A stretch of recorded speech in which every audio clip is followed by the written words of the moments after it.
नमस्कार दोस्तों, स्वागत है आपका हमारे इस चैनल धूप धनुषी आरती में। दोस्तों, कूर्मा मुद्रा के बारे में इस वीडियो में बताएंगे, क्योंकि कूर्मा मुद्रा के बारे में आप लोगों ने मुझे कई बार मेल किया है, कई सारे मेल मिला है, तो इसीलिए इसके ऊपर वीडियो बना रहे हैं। मैंने सोचा था कूर्मा मुद्रा के बारे में ज़रूरी नहीं है, क्योंकि साधारण पूजा आदि में उतना तो मुद्रा आदि लोग नहीं कर पाते हैं, पर कई लोग जो है विधिवत तौर पर करना चाहते हैं, तो इसीलिए उनके लिए भी मैं कई समय जो है वीडियो आदि बनाता हूँ। बहुत सारे रिक्वेस्ट जब आते हैं तो कूर्मा मुद्रा के विषय में जो है बहुत सारे लोगों ने कहा था, और ये एक विषय भी है कि कूर्मा मुद्रा जो है एक बहुत जो है महत्वपूर्ण एक मुद्रा है।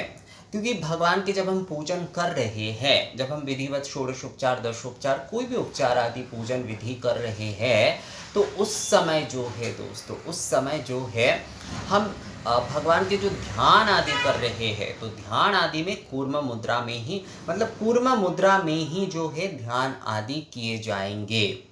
बहुत सारे लोगों ने मुझे सवाल किया था कि दादा, हम लोग मानस उपचार पूजा भी जो है, क्या हम कूर्मा मुद्रा में ही हाथ में पुष्प लेकर कर सकते हैं? हाँ, करने से कोई गलत नहीं है, पर मानस पूजा के समय क्या होता है, मानस पूजा के समय अपने हृदय को, अपने हृदय स्पर्श करके रहना जो है ज़रूरी होता है, वो ज़्यादा सही होता है। कूर्मा मुद्रा मूल रूप से अगर आप कहें तो वो भगवान के ध्यान के समय की मुद्रा है। भगवान की जब आप ध्यान, हम दुर्गा पूजा में जैसे यटायुट समायुक्त, ये ध्यान जब हम कर रहे हैं ध्यान मंत्र के साथ, तब जो है कूर्मा मुद्रा में मतलब कूर्मा मुद्रा में बैठा जाता है और उस समय ध्यान मंत्र पढ़ते हुए ध्यान किया जाता है।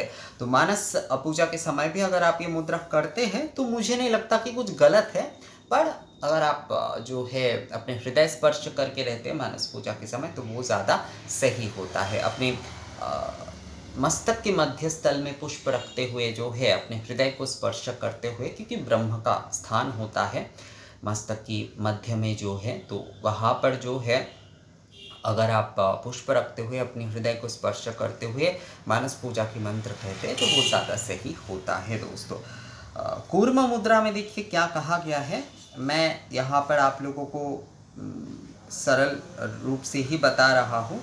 इसमें बहुत अच्छा सा मुझे जो है इसका व्याख्या मिला, तो इसीलिए यही से मैं आपको लोगों को बताता हूँ, उसके बाद मैं दिखा देता हूँ आपको।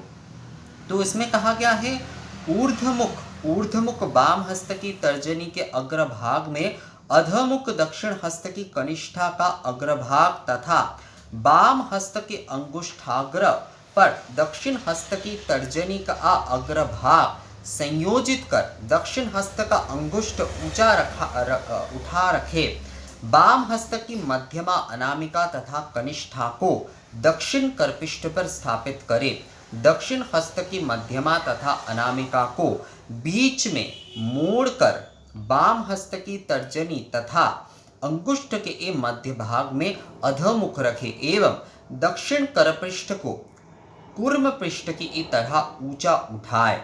देवताओं के ध्यान के समय इस मुद्रा का उपयोग होता है। तो मुझे लगता है आप लोगों को समझ में आया है दोस्तों। ये जैसे हमारा हस्त है, तो ये हमारा वाम हस्त है, तो वाम हस्त के जो है जो तर्जनी, ये जो तर्जनी जो उंगली है, तो और ये अंगुष्ठा है, और हमारे डान हस्त के जो है कनिष्ठा और तर्जनी, तर्जनी जो है डान हस्त की जो तर्जनी है वो इस वृद्धांगुष्ठ को स्पर्श करेगा, और जो कनिष्ठा है वो वाम हस्त की तर्जनी को स्पर्श करेगा। यानी कि डान हस्त की तर्जनी जो है वो वाम हस्त की अंगुष्ठ को स्पर्श करेगा, और वाम हस्त की जो कनिष्ठा है, डान हस्त की जो कनिष्ठा है वो जो है वो वाम हस्त की तर्जनी को जो है स्पर्श करेगा, और ये इस प्रकार से रहेगा, ये तीनों उंगली जो है इस प्रकार से रहेगा, और ये वृद्धांगुष्ठ इस प्रकार से रहेगा। वृद्धांगुष्ठ, ये डान हस्त की वृद्धांगुष्ठ जो है वो इस प्रकार से रहेगा।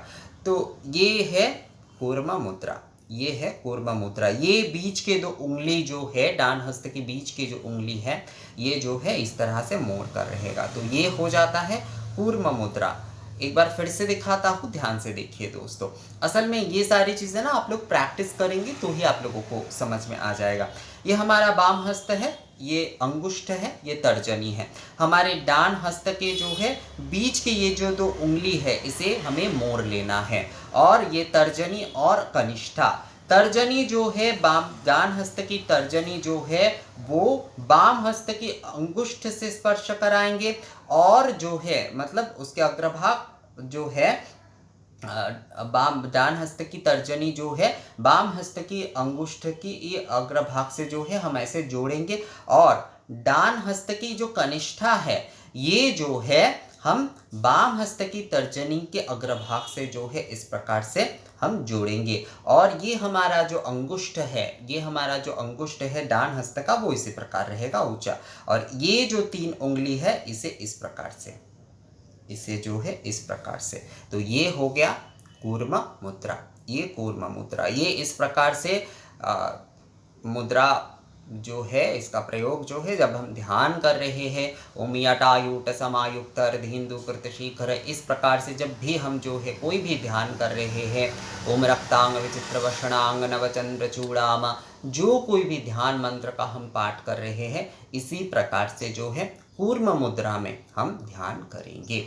तो मुझे लगता है दोस्तों कूर्म मुद्रा के विषय में जो है आप लोगों को समझ में आ गया है। अगर ये वीडियो अच्छा लगा है तो इसे लाइक और शेयर ज़रूर कर दीजिएगा। मिलते हैं आपसे अगली वीडियो में, तब तक के लिए नमस्कार।